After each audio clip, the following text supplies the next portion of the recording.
and justice for all. Thank you. First item on our agenda is a commission report celebrating your drive. Celebrating your drive. A traffic safety presentation by Mr. Apple. So, Mr. Apple, I'll turn this over to you at this time.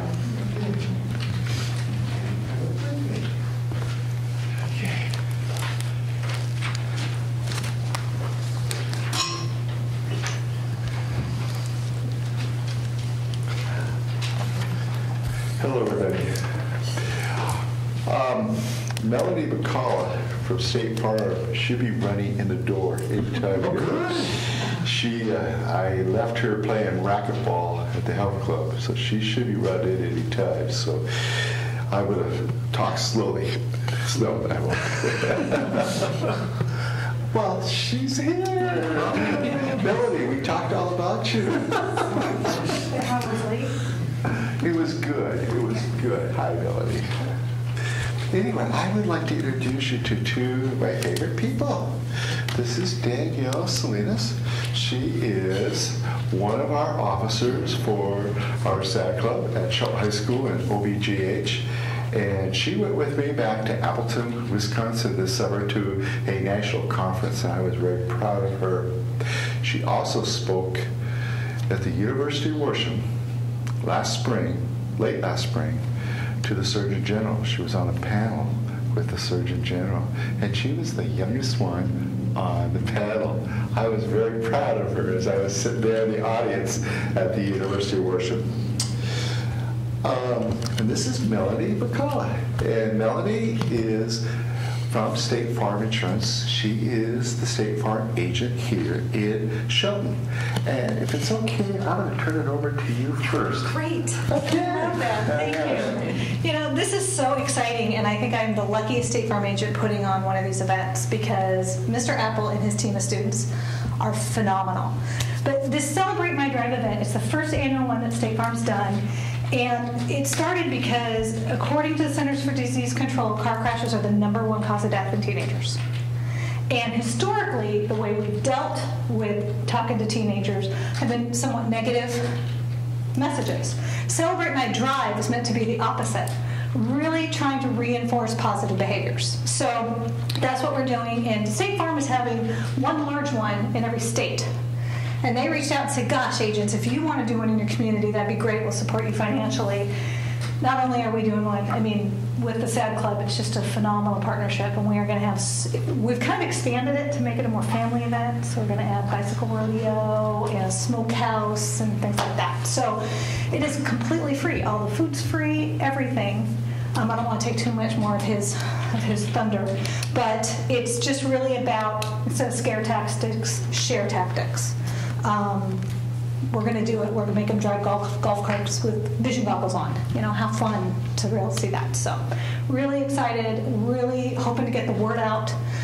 Would love to have some community leaders there because we're going to have a dunk tank. Oh, dunk tanks, yeah. I should have not told you that until you got there. Would it be a hit to have some adults? Now, I heard we have some junior high teachers and maybe some high school teachers, but wouldn't it be great to have several of these people come and be part of this? I think we would do great. And if you come, we won't make you go to the dunk tank, I promise. We won't. Okay. All right. Unless you want to. So, Mr. Apple, I'm going to let you, if you want to talk a little more about that one. I'm going to turn it over, like I said, to Gary. I'm going to let Danielle talk for a few minutes, and then I'll wrap it up. Okay. So, Danielle, would you like to say anything about the event? Sure. All right. Hi, I'm Danielle Salinas, and I really thought that this was like a great opportunity for the youth to get involved with this because we're sending it all out to the elementary schools and high schoolers. We're not saying no to anybody, and like Mr. Apple said, it's a family event. I'm signed up for the dunk tank, so you guys should come and dunk me. You're going to be dunked? Yeah. So you can take our places. Oh, sorry. No. And it's just so fun trying to plan this all together. We're getting all different kinds of activities for the youth to do, all the way from like first grade all the way on up to high school, so nobody's going to get bored while they're there.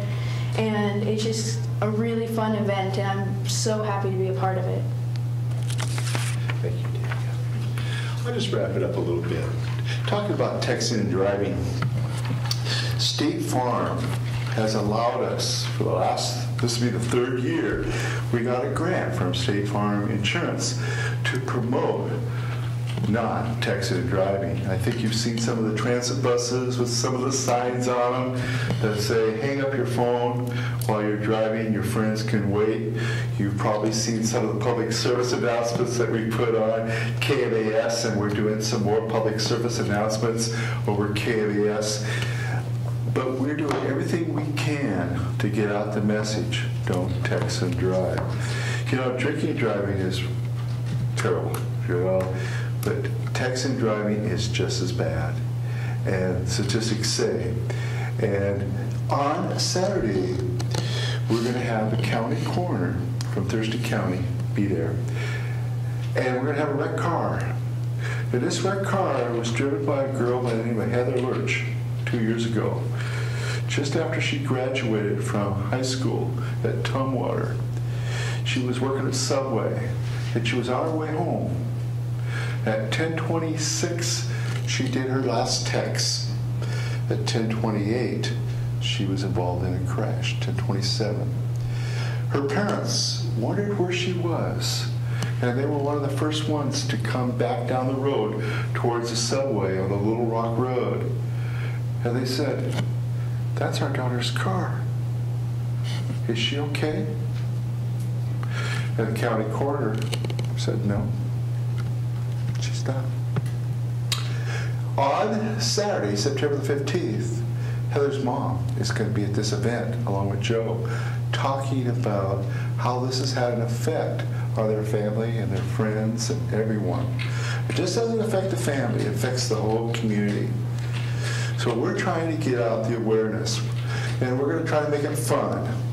And we'd love to have you come up and have a hamburger, try the no zone area, sit in the truck, look at the wrecked car, maybe get in the golf cart, go around the obstacle course, try text and driving, try not to text and drive, see how you do, and try the fatal vision glasses on. If you've got grandchildren, you've got children, bring them. We're going to be giving out helmets. We've got a drawing. We're going to be fitting helmets. That day. We got a great bicycle rodeo. I've been looking at a lot of different resources. It's going to be a really great bicycle rodeo. Matter of fact, one of the events we've got, and I know I'm running out of time, is we're going to have the kids on a bicycle, the older kids, and they're going to have on them a bag with a bunch of newspapers in it, and they're going to try to hit a target, you know, on their way down this course. So there's going to be something for everybody there. The Mason County,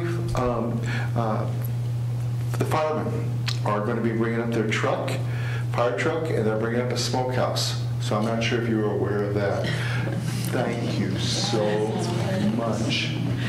So much, because I knew you were aware of that. And I just wanted to let you know that this community is really involved in this event. And we're doing everything we can to get several thousand people there and hopefully make this an annual event. I've talked enough, and if you have any questions, as you can tell, I get excited about anything that deals with traffic safety, you know, because that's my passion, that's my love, you know. So, and I want to thank you both for being here. Thank you for listening to me. So, good. Any questions? Thank you very much, Mr. Apple. Yeah. What's the date again? Thank you. Is that okay to say that? That was good, because that gets them in everybody's September the 15th, Saturday. Sometimes we forget to say the most important things. September the 15th, Saturday, from 9 to 5. At Oakland Bay Junior High. Yeah, it'll be right next door. There'll be parking also at the high school, but we couldn't have it at the high school because there's a Kings football game that morning, so we decided to reserve the place at Oakland Bay Junior High. And we're going to have a bouncy house, we're going to have slides, everything, cotton candy, popcorn, everything for the whole family. So it's all free. So see you there. All right, thank you. Next on our agenda is to complete our commission weekly reports. Commissioner Now, a report. Mr. Olson. I have no meetings this week, but my commission report is I'd like to It's not really an announcement, but make everybody aware that the house at 7th and Alder is gone. Yeah. I haven't heard anybody say anything about it yet, so the house is gone. We did our job. Not just us, but Dave and everybody. So that's a good thing for the city. I have no commission report either, but that is, I think, it's a positive thing to get rid of that distraction, and we were all very much in agreement on that as soon as possible, but we have to follow the law, and so we had a legal thing that we had to kind of go through. So thank you again, Steve Goins. I know you were one of the main players, I think, on that, so thank you very much. We appreciate it. All right, next is a general public comment period. If anyone here would like to say something, you can at this time. We also have another opportunity later in the program. And if you want to speak, you have to sign up on that little sheet right over there with your name and address. All right, have the commissioners had ample time to review your consent agenda, and are we ready for the reading? I am also. Could we please have the reading of the consent agenda?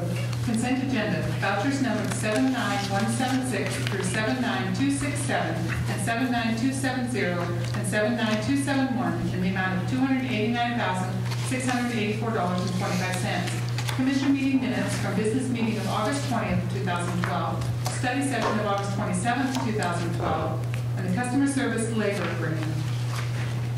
Is there a motion to approve the consent agenda as read? I would move we approve the consent agenda as read. Second the motion. We have a motion and a second. All those in favor signify by saying aye. Aye. Opposed? Motion carries. On old business, we have looks like a resolution number 104300812, and our administrator, Dave O'Leary, is going to present us with a briefing at this time. Yes, before I start, would like to make one change to this, which is not terribly substantive, but it just builds consistency within the policy. If you look on page 1, in the second to last section, this section small Roman numeral II. Like if you read across that line, the first line, it says funds totaling 6.5% of the general fund. It says budget. That word should say expenses. So please understand that the resolution you passed would come with that amendment. And that was actually what Kathy and I had set up, we intended to do, and then I made a mistake by not getting that change made. She noticed it, and we talked about it this morning. So this all started, I'm going to go back through some details. It's been a while since we saw this before, but the commission adopted Resolution 953-0408. The idea behind this was to have financial sustainability policy. Details were that expenses would not exceed revenues, that we account for one-time revenues and expenses separate from ongoing revenues and expenses, and we had minimum amount of reserves for operations and for strategic purposes. We've had this policy in place for over 4 years, and we noticed that we've actually met the goals that were established in the resolution, and there were some things that had become obsolete, so we just needed to be updated. Essentially, and I'll summarize the rest of it, parts of it that are no longer applicable, for instance, annexation of Mason 5 into the city. We probably went with a different direction for that. Just didn't seem to make any sense now. Also, probably the main thing is that this is now about maintaining a sustainable financial situation rather than achieving the goal of reaching these recent objectives. The objectives have been met. Now it's about keeping things on an even keel. That's the substance of it. I'll answer your questions if you have any, and otherwise staff recommends that you adopt Resolution 1043-0812. Very good. Are there any questions or comments? This came before us, I think, about 3 weeks ago, and I wanted substantial time to read over it, to talk, and I met with Kathy Byerly and Dave O'Leary again privately, just because I want to make sure that we do everything as best we can to make, if I don't understand something, I want to take it back to the drawing board. So probably kind of held it up a little bit, but any concerns I had were completely explained, and it makes sense to me. I think it's the right thing to do. So at this time, if we don't have any further questions, it looks like the staff recommendation is that we adopt this resolution. Okay, and so at this point, Leslie Ann, could we please have the first reading of the ordinance? Resolution number 1043-0812, a resolution of the City of Shelton, Washington, amending the framework for financial recovery and sustainability. Okay, and it's also staff's recommendation that we place this ordinance number 1809-0912 for a second reading and approval on the consent agenda for September 10th, 2012. Did I miss something? It's a resolution 143. Bear with me, ladies and gentlemen. I have 5 or 6 papers here in front of me, and sometimes we miss a paper. Sometimes they get hidden. Okay. Okay, so, yes. So we are, let's see how we're doing this now. Forgive me. We have time. Okay, so you've just read that, right? And so this basically, we adopt this resolution. This is a first reading, and don't we need to put on a second for the second reading? Not for that resolution. Motion. Okay. It's scheduled for action. You can action it next week if you want to, or you can do it tonight. Do a motion now? Sure. Is there a motion to approve? I would to approve resolution number 1043-0812. I would second that motion. All those in favor signify by saying aye. Aye. Motion carries. Noes? There are none. Thank you. All right.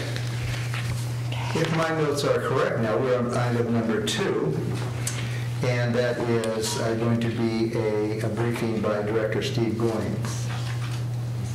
And that's involving the replacement of the parts and labor of a pump. Okay. Then forgive me. Boy, this is exciting. This is not boring, right? Let me find, I got 5 pages. So let me see, now that's the last page. That's next. This one we've already done. This is number 2, but maybe that's under old business. Okay. Bear with me, ladies and gentlemen. I'm merely a human here. It looks like, are we on to, okay. I think I need less pages. Just someone tell me where we are, and then I will glance here. Fireworks? New business. There's an ordinance right there. All right. Maybe I need bifocals. All right. We have an ordinance, and so it looks like this is back to our State Administrator, Dave O'Leary. Thank you, Your Honor. Thank you. The recently had a request to consider banning fireworks in Shelton. Staff discussed this internally. There was some degree of mixed emotions between the fire staff, fire personnel who like it, and police who had some mixed emotions, but eventually they came around and said, yes, we'll take a run at it. The idea is the difficulty of enforcement, but we've come up with a plan where we think we can make that work. And we asked Kathleen to draft an ordinance and do the associated legal research. This can be done legally. Lacey and Olympia recently did it. For instance, state law requires 1 year's notice, so that this would not become effective until after the 2013 4th of July, assuming you adopt it fairly soon. The associated changes include banning the sale, banning the use, except for professional displays. It includes all types of fireworks, including safe and sane fireworks. Violation is a misdemeanor. Actions include immediate seizure and potential levying of fines. And right, so that concludes staff's report. I'll answer your questions. Staff does recommend approval. I just have a comment that perhaps it might be a good idea to go ahead and have the first reading tonight and then allow for public comment for the next week possibly, and then have a second reading in 2 weeks if that, because I think it's important just for education purposes, I think, to allow the public to comment on this. We haven't received a lot of feedback, and Right, well, but there it are a lot of hasn't- people that like to use fireworks. in Yeah, the city.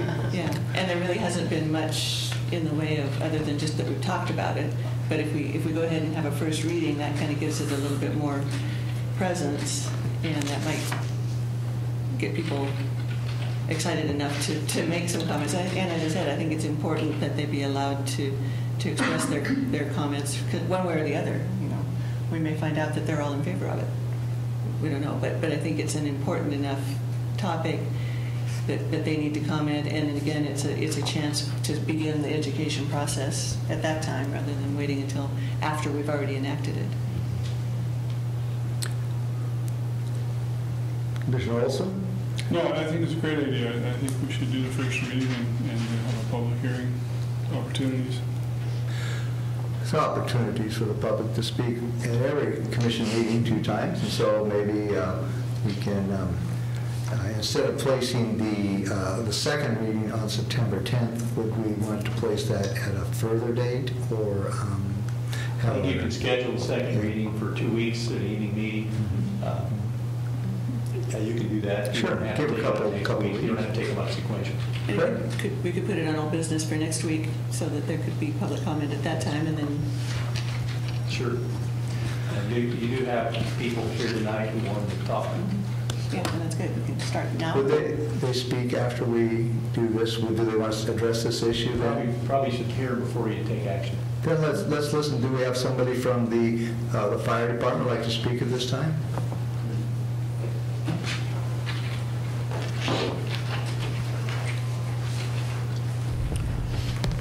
Tim McKern, Central Mason Fire Chief. The only, as we spoke before to you, the folks that from us here in Mason County has not been a huge issue for us. Last year we had just 1 injury, but statistically, if you look around the United States, in 2008 there were 7,000 injuries, and of those 7,000 injuries, half of those were for children under the age of 15. And so that's a critical piece. I think this is going to be, as we said, it's going to be more of an education for safe and sane fireworks, and leaving it to the bigger settings. The other thing it does is it puts on events similar to what we heard today from Jerry Apple, the events that we can put on, promotes a family environment. So, all the way around, I think the fire department's in support of this, only from the standpoint of it's more of an education piece, and that we want them all to be safe and sane. We've heard everything from some areas, it's war zones in certain points of the area, and that's what we want to get away from is having war zones where people are calling us saying, can you do anything? And we're saying, well, it's a law enforcement issue. We're more of an education body. So I think that's the key success there. When it comes to fires and those kinds of things, in 2008 there was 1,400 house and building fires across the United States, 500 vehicle fires, all related to those. We don't want that to happen. We don't want to be statistics in the newspaper and statistics with AP all the way around, certainly doing that. We have ways of, because we do have sources that do promote the non-safe and sane both to the south and the north of us, and so I think this is just a start in the right direction to move forward with that. But we certainly want to prevent injury and put things in the right perspective. Thank you very much. A question for you, Tim. Sure. Have you guys formulated any processes yet, any educational opportunities, or how are you going to, rather than have the police do it, or you guys going to take the lead role in that? I think together we wouldn't do it solely, but I can tell you, I think I shared with you folks, I gave you the last one, I'll hand you out these. This is what the city of, what Everett Police Department did, and they kind of put out a little fireworks handout, and that's what we would do. We'd use events similar to what you're talking about. We've got a year, and that's kind of the nice thing about that when you're promoting that around in the year process. And I think you'll find that that's the way to go. It's just an education process through the events. We have a number of events that are promoted through Forest Festival, through the fairs, through everything we're doing, and during that year event, it gives us time to promote everything through there. I think together we're going to do it correctly, and I think that's what we need to do. And in talking with both the police department and the fire department, we're more than happy to do that. And focusing community groups. When they have community groups, speak of the community groups and the Kiwanis and those kinds of things. So, other questions? Okay. All right. I guess at this time then, could we please have the first reading on ordinance number 18090912? Ordinance number 1809-0912, first reading. An ordinance of the City of Shelton, Washington, amending Chapter 8.64 of the Shelton Municipal Code relating to the regulation of fireworks. Thank you. Next on our agenda is it's a report by Mr. Steve Goins concerning a pump. Thank you, Mayor and Commission. There was a report included as one of the attachments in the packet that was pretty hard to read. I provided a clean copy of that for you tonight, just to provide a little clarity here as I get going.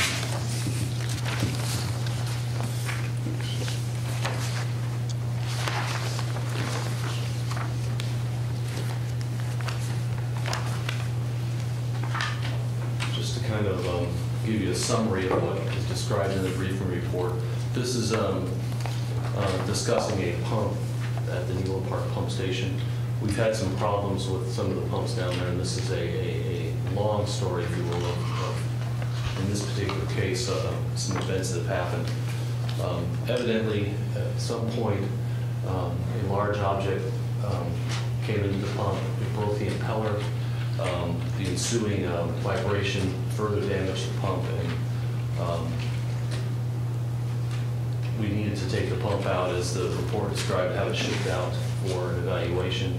The pump received further damage during that process, and the report certainly describes a pump that between the impeller damage and the other component damage was irreplaceable or wasn't worth repairing, and their recommendation was to purchase a new pump. At that point, we contacted our insurance carrier to find out what kind of coverage we might have on this pump. We delayed making a purchase at that time, and during this 3 or 4 months this process has been going on, we've been operating without a backup pump. That's essentially what we're talking about here, is a pump that would be able to come off the shelf in the event we have another problem at Neyland Park Pump Station. Our insurance carrier recently informed us that they will cover this cost, so other than the deductible, there's really not a utility cost involved here, but we wanted to make sure that was the case before we moved ahead. But the timing is sensitive in that winter's coming on. We'd like to have a backup pump in place as high event flows can occur. We need to have the facility be able to operate at full capacity. The lead time on these pumps are literally months. So if something was to happen to one of the current pumps we have, we just simply wouldn't have the ability to operate full capacity until this pump comes in and we have a replacement pump. So there is a timing sensitivity to this, but we believe at this time we'll be in good shape to get this before the rain season is here upon us. I think the report says the replacement is about 22 weeks, but they've indicated to us in phone conversations they believe that's closer to 12. But we'd like to get this process moving again. So our recommendation is for the commission to authorize the purchase, and for the record, this is an APSCO pump model H55K, and for the mayor to sign the vendor award form. Are there any questions or comments at this time? And what is our deductible, Steve? Do you know off the top of your head? $5,000. It's, as you said, something that we need to have in place, and we don't want to be putting ourselves in a lot more jeopardy by not having the ability to pump sewage where it needs to go. So I guess at this time, I'm requesting a motion concerning I the... got one question. Sure. If I read this right, it was dropped prior to installation? Yes, during the process of removing the pump and getting it on the pallet and wrapped and getting it out the shipment, they lost control of the pump, it fell, and its housing got cracked. So it wasn't dropped before it was installed, it was dropped taking it out? Because it says it was dropped prior to, I got you. Ready for shipment. Okay, Shipment back. got you. Right. Yes, this was sent to, I believe, in Utah, is where they wanted to do the evaluation. Any other questions or comments from the commissioners? Okay, do we have a motion then to approve the purchase of this pump? I'll make a motion to approve the purchase of an APSCO incorporated pump model H55K, replacement parts and labor for the Neyland Park Pump Station via the sole source process, and authorize the mayor to sign the attached vendor award form. I would second that. Okay, there's been a motion and a second. Are there any further discussion? If not, all those in favor signify by saying aye. Aye. Opposed? The motion carries. Thank you. Next, we have the Shelton Creek dredging improvement subject. And Mike Michael is our city's engineer here. He has something for us.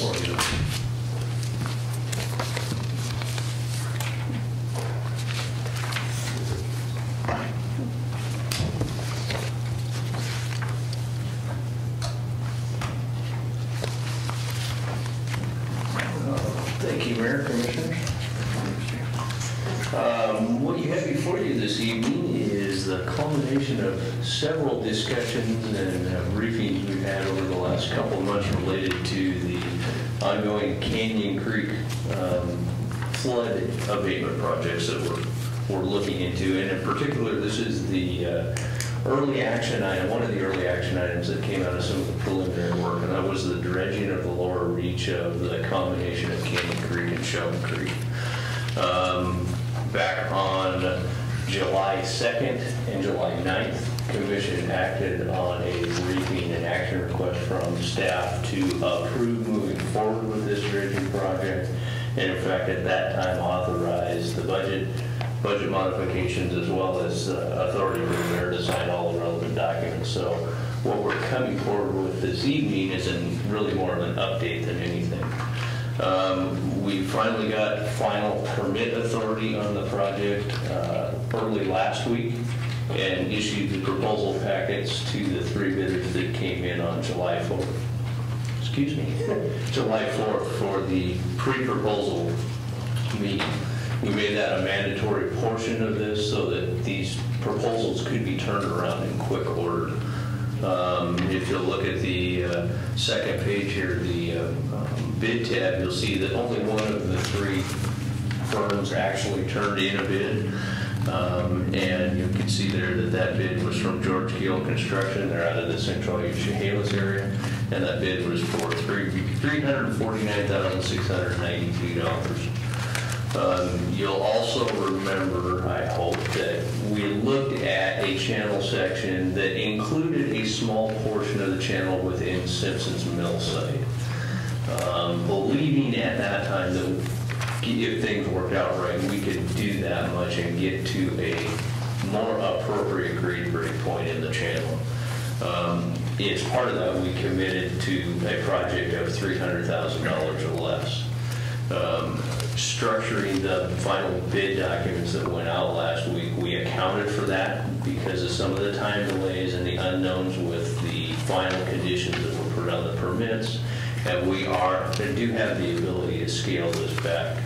The section on Simpson's property is about 15 to 20% of the project, and it's a direct linear scaling based on the way we wrote the contract. So we'll be pulling this project back to around $280,000. We have put the documents together for the full contract amount that will allow us to be able to pull that work back in if Simpson was to choose to join in with us and do a more complete project. So. Again, this is a quick turnaround. That's why we've come to the commission before. So tonight we're basically asking the commission to concur in the previous action by signing this award document so we can move forward with contracting and get the contractor hopefully underway early next week. Can you describe what portions of the creek or creeks we're going to be cleaning out?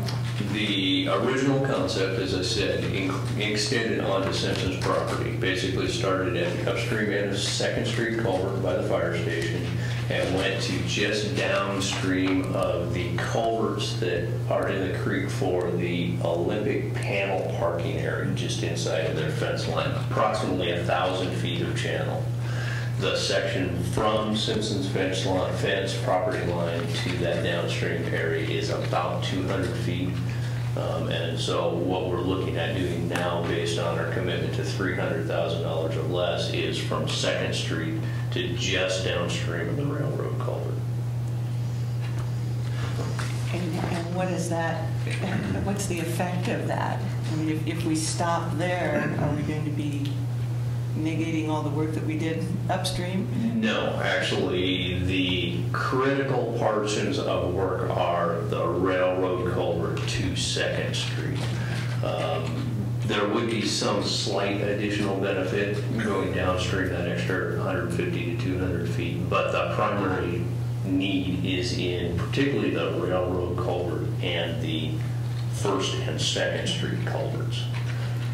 And so would it make sense to take these bid documents to Simpson and show them this and see if they want to use the same contractor? We've started that conversation. I called Jerry Enslow this afternoon after we received the bid and talked with him. He's taking that where he needs to and figured he would be back to me within a couple of days with more questions probably, but they are aware of the situation and aware of the trade-offs for doing and not doing that short piece of work. It certainly makes sense to do it all when we've got the folks in there.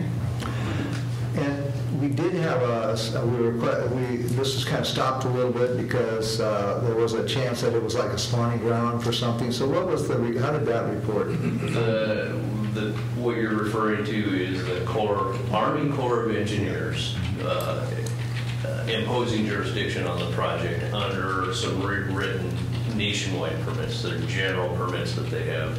That has been resolved. They did issue us a coverage under Nationwide Permit 3. That actually came in. That was the piece we were waiting for. That came in early. We received it early last Monday. It actually came in the Friday before. That's why we were able to issue this bid packet. They have coordinated with Fish and Wildlife. On Wednesday, we actually got verbal authority from Fish and Wildlife that when she returns, Gloria Rogers, when she returns from vacation next week, she will actually be issuing an extension to her original permit. So that will go through the 30th of the month instead of the 15th as originally issued. And the Corps just responded back today concurring that they will also extend their permit to that same deadline. So, one other question. So when was the last time that creek or that portion of the creek had been dredged? some spot cleaning of the culverts was done 2 years ago. Yeah, we have a current permit for isolated pothole and dredging activity. A long stretch of the creek like we're describing now, it's probably been 30 years. 30 years. It's been a significant amount of time since a major dredging project was done. I got a couple questions. What about Canyon Creek? Is any of this is strictly Shelton Creek? This is the confluence of Shelton Creek and Canyon Creek. It is the lower reach, and it is the constraining factor on Canyon Creek at the moment. But are any of the traditional spots included in Canyon? I understood it, that there may have been an issue with the permits on Canyon Creek itself from the Corps. We're still working through that right now. Those sections look to be sufficient. There is one spot around Pine Street that we're monitoring right now. But the section that we're talking about now is the major constraining flow portion of the channel section at this time. So in their bid, have they talked about a process? Are they going to be able to clean under the bridges and in the culverts, or are they just going to go on each side of them, or how are they going to get that all out of there? The project is slated for the entire reach, culverts and open channel. So they will get under the culverts, under the bridges. Yep. And my other question is, you know, the engineer's estimate was 200 to 300,000, and you know, they're 350,000. They're the only bidder. I feel kind of nervous about one bidder, you know, and over the estimate. It just, you know, and the time's so short. I'm almost feeling like, is it worth it right now to spend this kind of money to do what I think is going to be somewhat of a Band-Aid without addressing the higher reaches also? And just to throw it out there, what about waiting a year and getting it all together a little better than trying to, you know, maybe some more bids, some more options? You know, I know it needs to be done. It hasn't been needed to be done for a few years, but I don't know. I just... You have a question about the price. Well, the price and the whole project. I mean, Pine Street's one area that's, I mean, there's more areas upstream that as soon as, you know, as soon as it rains, all that's going to come down to the places that have been, they're going to be dredged this time. You know, then what do we do? Then we dredge Canyon Creek next year, 2 years, or I don't know. You know, I'm just kind of wondering what the options are for. I don't know. I have a comment about that. Yeah, okay, you can continue. Also, I thought of the $300,000 that we were supposed to get some engineering options besides just dredging. I mean, that was a no-brainer for anybody who lives here. That I'm just not seeing any engineering solutions to anything other than dredge the creek. That process is working through right now. We really just started that process with the advisory committee. This was a specific task that was asked for early on, is some early action items to help minimize for the short term the flooding issues that we see now when we look at the bigger picture answers to the holistic problem. This was as you said, one that has been wandering around for some time. Fish and Wildlife actually brought this idea up a couple of years ago as an interim solution to help minimize some of the flooding impacts downtown, while we look at bigger picture solutions to the system as a whole.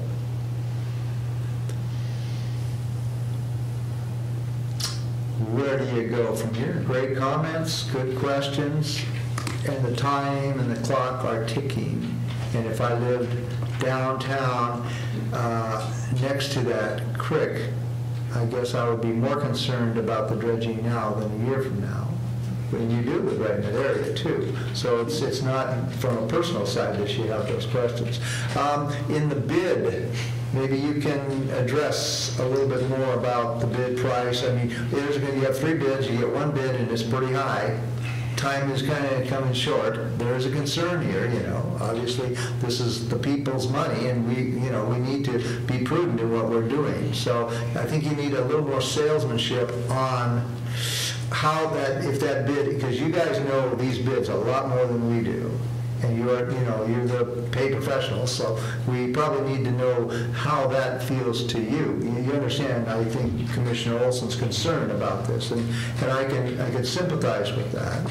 Given the delays that were forced on the project by the Corps and their imposition of authority here, as well as some of the conditions that they have imposed, they have explicitly said that the entire reach cannot be bypassed. It has to be done in shorter segments, likely culvert to culvert. Those additional conditions and the narrowing window, we believe, are what has brought this price up some. Given those constraints, we still feel that it's a reasonable price for what needs to be done there and the complexity of getting it done. Again, we structured the contract so that we could scale back within a reasonable amount to get within that $300,000 cap that we imposed on ourselves. Commissioner, everyone's a commissioner, sorry. Administrator Dave O'Leary, do you have any input on this for your experience in this? We've been dealing with this for a year, and so I was curious what your thoughts might be. Question regarding the Simpson Reach. The fact that you don't dredge all the way out to the bay does that slow down the water upstream from that and cause that to silt back in, so everything we take out gets silted back up because we don't have a free flow channel out to the bay? Likely not. We weren't going to all the way to the bay anyhow. Anywhere within the reach from almost Front Street to where we originally planned is within the tidal influence area of the creek. And so the waters are slowing down anyhow.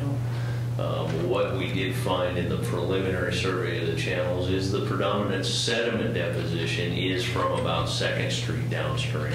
There are small pockets upstream that could mobilize in a larger storm, but the majority of the deposited sediments appear to be in that lower 1,000 feet approximately.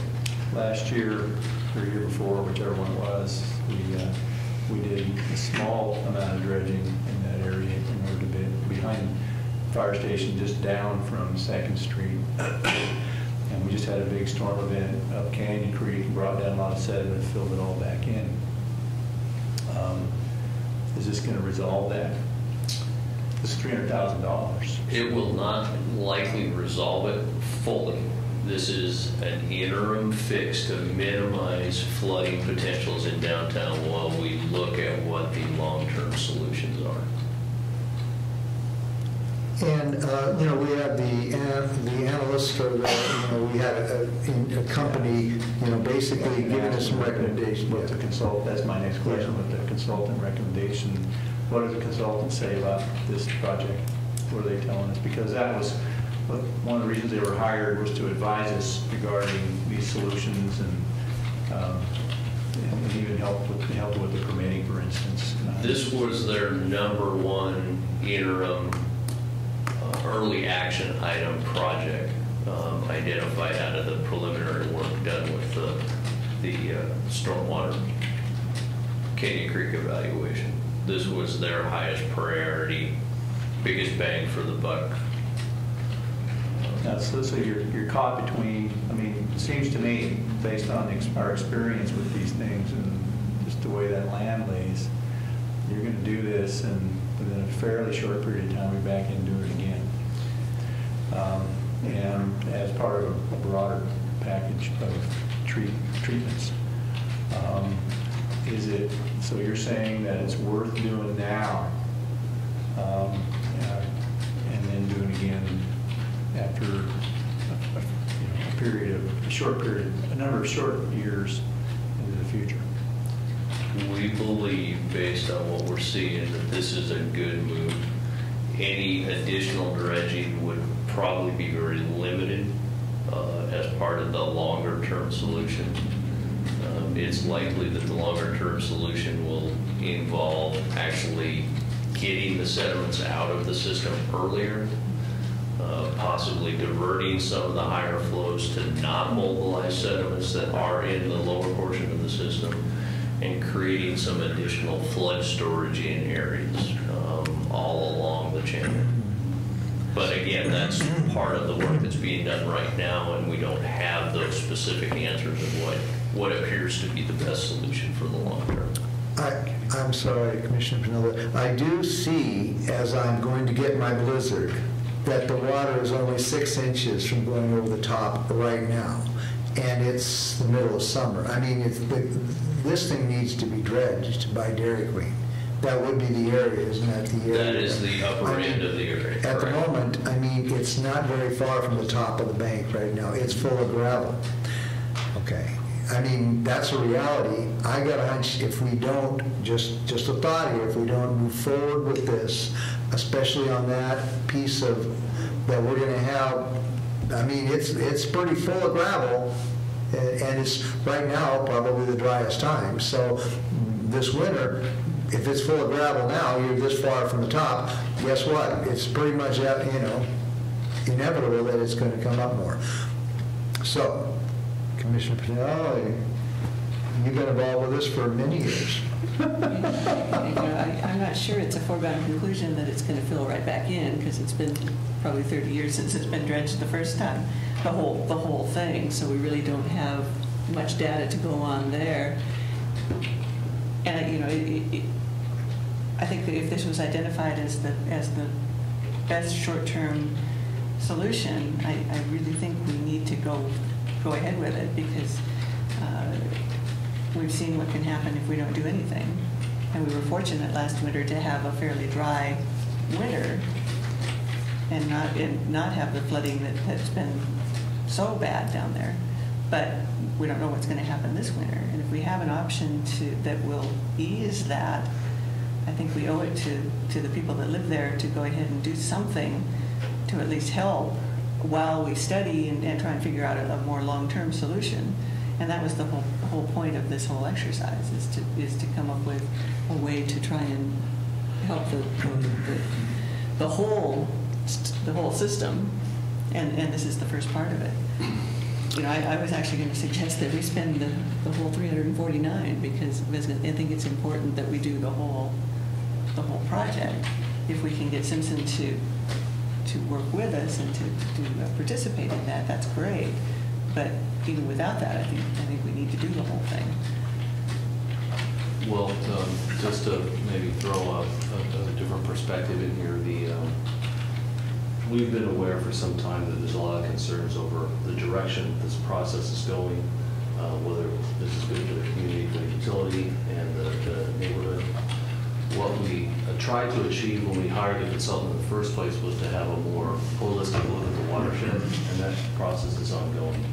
How flows change and sediment movement changes is going to be a result of the substantive work. But if we don't change the maintenance pattern that we have now, we have culverts that are filling up, as you just described. By not dredging those, and if material keeps moving down, as Mr. O'Leary described, there won't be capacity to contain even a moderate flow. So I don't know if it's a question of whether we need to do this or not. I would agree that maybe the price is high, maybe the timing of getting this permit and getting this contract in place is driving a cost to be higher than we want. But we need to do some maintenance here. Whether we do it now or later is going to affect what happens to the neighbors in the city down the line. But there certainly is a need here. We believe that studying the watershed as a whole is going to change how sediment moves, whether we catch sediment upstream or can retain flows in a manner that doesn't allow those real peak flows to occur. Those are things that we're going to be dealing with as this process goes along. And I agree with Mike that this is not a case where you're going to see a sea change in the amount of sediment moving, and this is going to fill right back up. We'll have time to evaluate the larger processes here, and that's part of the end game. My recommendation, in my opinion, is to move forward with it. We've been talking about it for a long time, and we've been meeting with it. Hopefully it will alleviate, if we move forward with this, alleviate some of the concerns in the Canyon Creek area. It is the #1 recommendation about paid professionals. We have a staff that's reviewed and gone over this, and I have to trust your wisdom on some of these things. I know my wisdom sees the water's this high, and it's in the dry season. I mean, that's just common sense. So I tend to think if this dredging was to occur, it's not immediately going to fill up with gravel. That's just my thinking, but I'm not experienced in creek beds. So I would probably lean for moving forward with this project.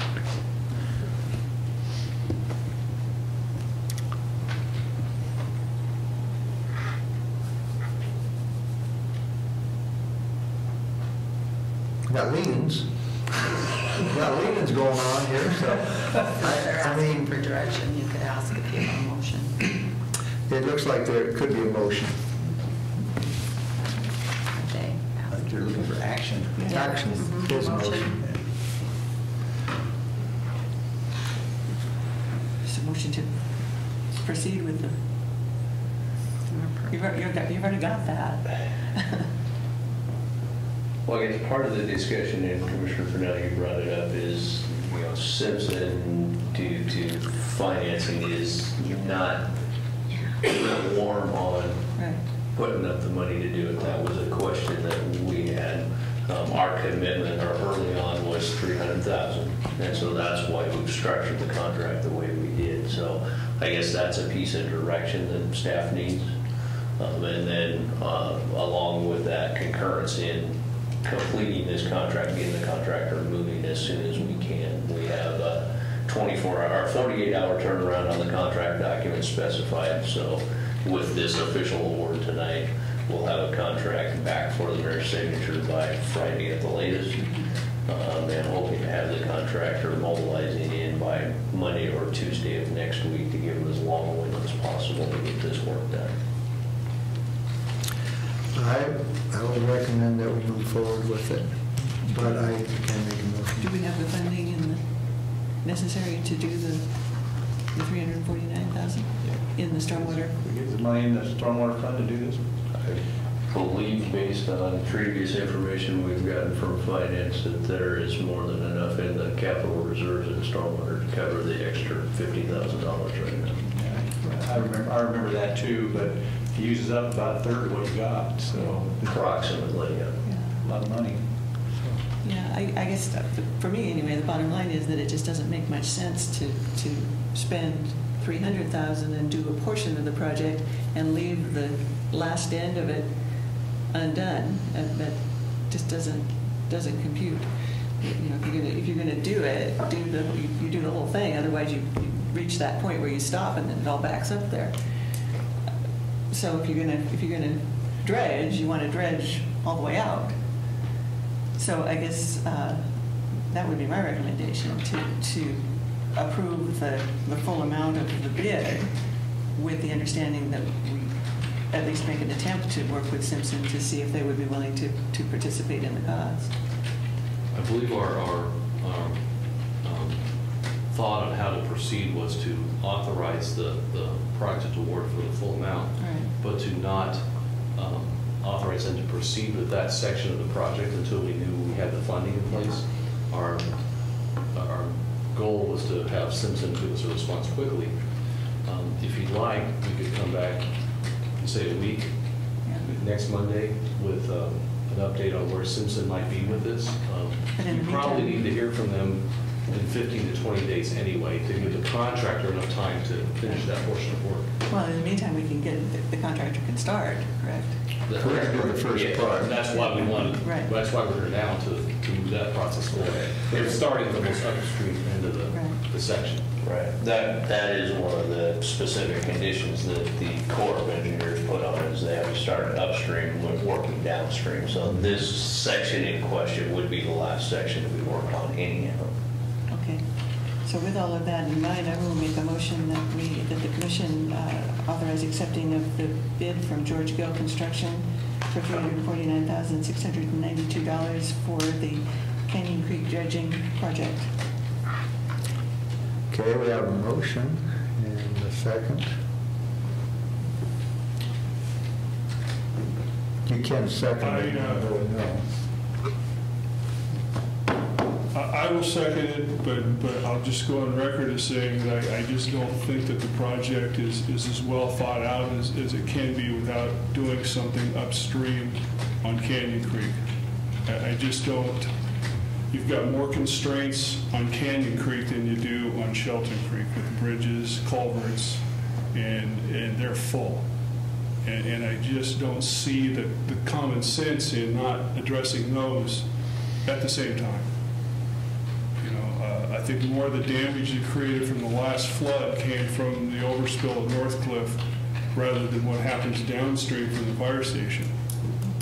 There's damage in both areas, but when that plugs up there because of the small culvert and the buildup of sediment along Canyon Creek, there's extreme amount of damage it creates there. So I will second this, and I hope that I'm proven wrong.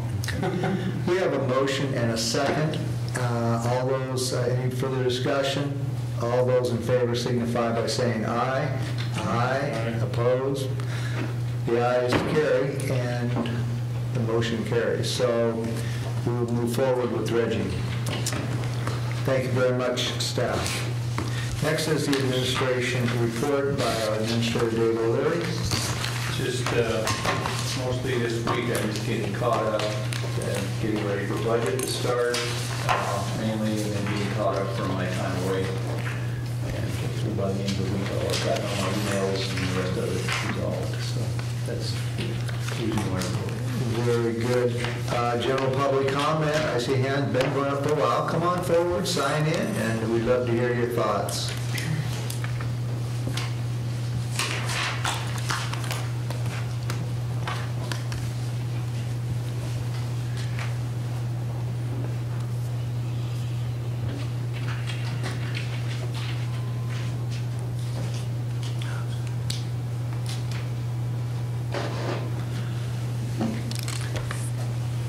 Thank you, Commissioners.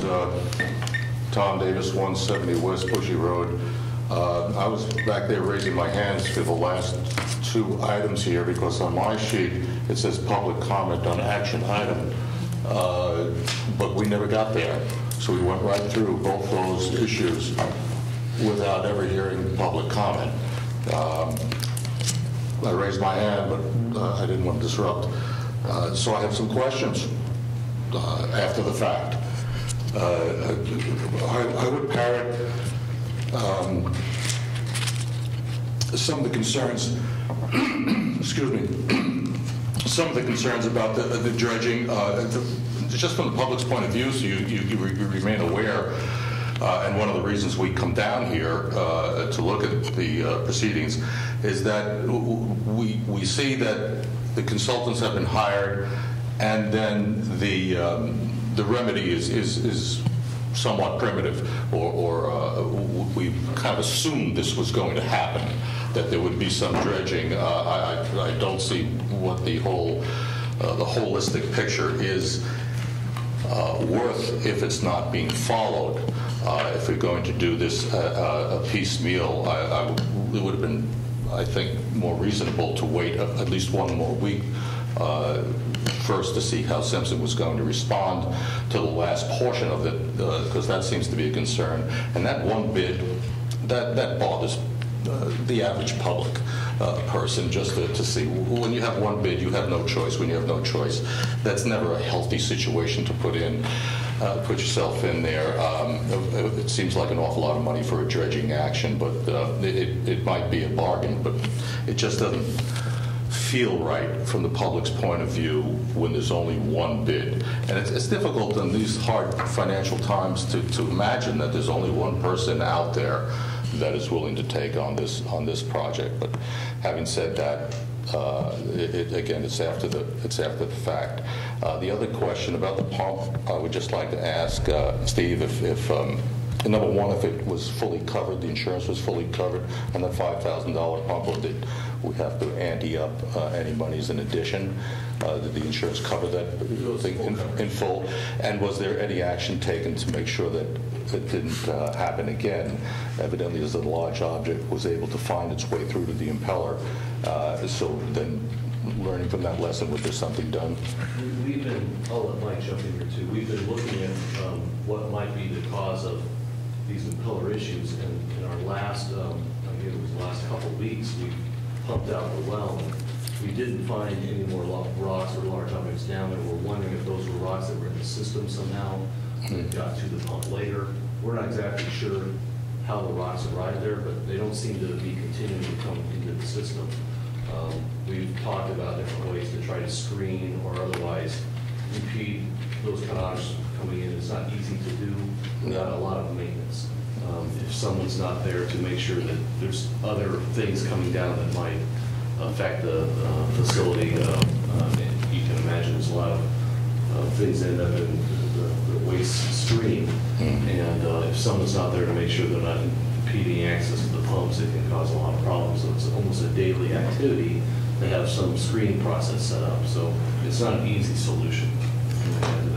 And as Steve said, the initial information coming back from our sewer operations folks is there's not a lot of sign of a large debris in that trunk line feeding the pump station. So there was a strong belief that it was construction debris that the contractor didn't appropriately clean out, was pulled through the pumps initially, caused some initial damage, which escalated due to vibrations primarily.